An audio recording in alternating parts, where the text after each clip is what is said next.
Hello guys, এটা হলো আমার বাবা মার ছাদ বাগানের পালং শাক। বাবা আসার সময় তুলে দিয়েছে। আজকে পালং শাকটা আমি কিভাবে রান্না করেছি সেই রেসিপিটা বলবো।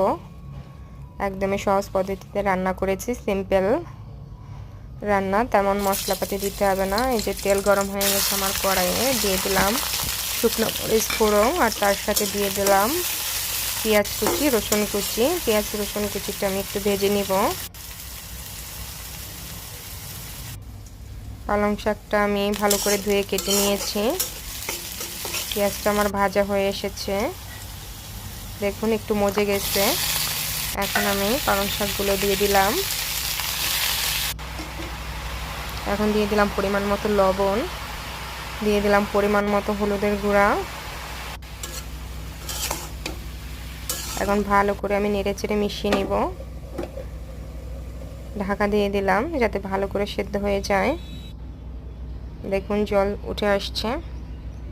চলে আসছি আমি আমার ব্যালকনি গার্ডেনে ধনেপাতা নিতে। একটু ধনেপাতা দিয়ে দেবো শাকে। ধনেপাতা শাকের টেস্টকে দ্বিগুণ করে দিবে। আমি কিন্তু ধনেপাতা খেতে খুবই পছন্দ করি। এই যে আমি তুলে নিয়েছি ধনেপাতাগুলো।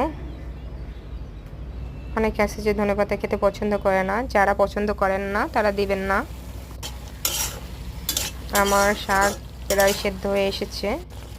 আজকে আমি একটু শাকটা ঝোল ঝোল করে রান্না করব। আমি ধনেপাতা ধুয়ে কুচিয়ে নিয়েছি, এখন আমি এটা দিয়ে দিলাম শাকের ভিতরে। আমার রান্না কিন্তু অলমোস্ট ডান। শাকটা কিন্তু দারুণ ছিল খেতে, একটু খার ছিল না। আসলে নিজেদের লাগানো শাক তো, কোনো কেমিক্যাল নাই, সার নাই, এর জন্য এত ভালো লেগেছে।